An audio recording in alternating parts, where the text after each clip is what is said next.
Hello, ഒരു ക്യാരറ്റും ഒരു കഷ്ണം അലോവേര ജെല്ലും ഉപയോഗിച്ചിട്ട് മുഖം ഒന്ന് വെളുപ്പിച്ചെടുത്താലോ. ഇതിൽ ഒരു ഇൻഗ്രീഡിയൻസ് കൂടി ആഡ് ചെയ്യണം കേട്ടോ. ഞാനപ്പോൾ കറ്റാർവാഴയും നമ്മുടെ ക്യാരറ്റൊക്കെ നന്നായി കഴുകി എടുത്ത് കൊണ്ടുവന്നിട്ടുണ്ട്. ഇനി ഇതിൻ്റെ ജെല്ലെടുക്കാണ് വേണ്ടത്. ഞാനിവിടെ അപ്പോൾ ഒരു ദിവസത്തേക്കുള്ളതാണ് തയ്യാറാക്കുന്നത്. അത് കാരണമാണ് ഒരു കഷ്ണം കറ്റാർവാഴ എടുത്തിരിക്കുന്നത്. കറ്റാർവാഴയുടെ ജെല്ലപ്പോൾ ഫോർക്ക് ഉപയോഗിച്ചിട്ട് എടുക്കുന്നുണ്ട്. ഇപ്പോൾ നിങ്ങളുടെ കയ്യിൽ മേടിക്കുന്ന ജെല്ലാണെങ്കിൽ അത് അതിലെടുത്താൽ മതി കേട്ടോ.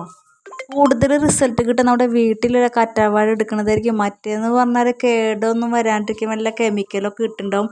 ഇതാകുമ്പോൾ നാച്ചുറലാണല്ലോ, നമ്മുടെ വീട്ടിലുള്ള ഇത് എടുക്കുന്നതായിരിക്കും കൂടുതൽ നല്ലത്. അപ്പോൾ ജെല്ലെടുത്തിട്ട് ഇനി വേണ്ടത് ക്യാരറ്റ് ഒന്ന് മിക്സിയിൽ അടിച്ചു കൊണ്ട് വരാണ് കേട്ടോ. അപ്പോൾ ഞാൻ മിക്സിയിൽ അടിക്കുന്നതൊന്നും കാണിക്കുന്നില്ല. അപ്പോൾ അതിൻ്റെ ജ്യൂസ് എടുത്ത് കൊണ്ടുവന്നിട്ടുണ്ട്. ഒരു സ്പൂൺ വെള്ളം ഒഴിച്ചിട്ടാണ് കേട്ടോ മിക്സിയിൽ അടിച്ചെടുത്തത്. കൂടുതൽ വെള്ളമൊന്നും ഒഴിക്കാൻ പാടില്ല. പിന്നെ ഫുള്ളും നമ്മുടെ ക്യാരറ്റിൻ്റെ ജ്യൂസ് തന്നെയാണ് കേട്ടോ. ഇത് ഇതിലേക്ക് ഒഴിച്ചെടുത്ത് നന്നായി മിക്സ് ചെയ്ത് കൊടുക്കാം. ഇതിലേക്ക് ഒരു ഇൻഗ്രീഡിയൻസ് കൂടിയും ചേർക്കണം. നമ്മുടെ ഗോതമ്പ് പൊടിയാണ് കേട്ടോ ചേർക്കണം. കടലമാവ് കയ്യിലുള്ളതെന്ന് വെച്ചാൽ അതായാലും ചേർത്താൽ മതി. ഞാനിവിടെ ഒരു സ്പൂൺ ഗോതമ്പ് പൊടിയാണ് ഇട്ടിരിക്കുന്നത്. ഇത് മൂന്നും കൂടി നന്നായി മിക്സ് ചെയ്യുക. നമ്മുടെ സ്കിൻ വൈറ്റനിങ് പാക്ക് തയ്യാറായി കഴിഞ്ഞു കേട്ടോ. ഈ പാക്ക് വന്നിട്ട് ആഴ്ചയിൽ 3 വട്ടം അപ്ലൈ ചെയ്ത് കഴിഞ്ഞാൽ സ്കിന്നിന് നല്ലൊരു ചേഞ്ചസ് കിട്ടുന്നതായിരിക്കും. സ്കിന്നിന് നല്ലൊരു ഗ്ലോയിങ് കിട്ടുന്നതായിരിക്കും. പാക്ക് വന്നിട്ട് നല്ലൊരു ക്രീമി ഫോമിൽ കിട്ടിയിട്ട് ഞാനിവിടെ കയ്യിലാണ് കേട്ടോ അപ്ലൈ ചെയ്യുന്നത്. എനിക്ക് വയ്യാണ്ടിരിക്കണം, നല്ല തലവേദനയും തൊണ്ടവേദനയൊക്കെ ആകാനാണ് ഫേസിൽ അപ്ലൈ ചെയ്ത് കാണിച്ചു തരാത്തത് കേട്ടോ. അതാണ് ഞാൻ കയ്യിൽ കാണിക്കുന്നത്. അപ്പോൾ നിങ്ങൾ അപ്ലൈ ചെയ്യേണ്ടത് ഫേസിലാണ് കേട്ടോ. ഒരു 15 മിനിറ്റ് ഫേസിൽ അപ്ലൈ ചെയ്തതിന് ശേഷം വാഷ് ചെയ്ത് കഴിഞ്ഞാൽ നല്ലൊരു കിടക്കാച്ച റിസൾട്ട് തന്നെയാണ് കേട്ടോ കിട്ടുക.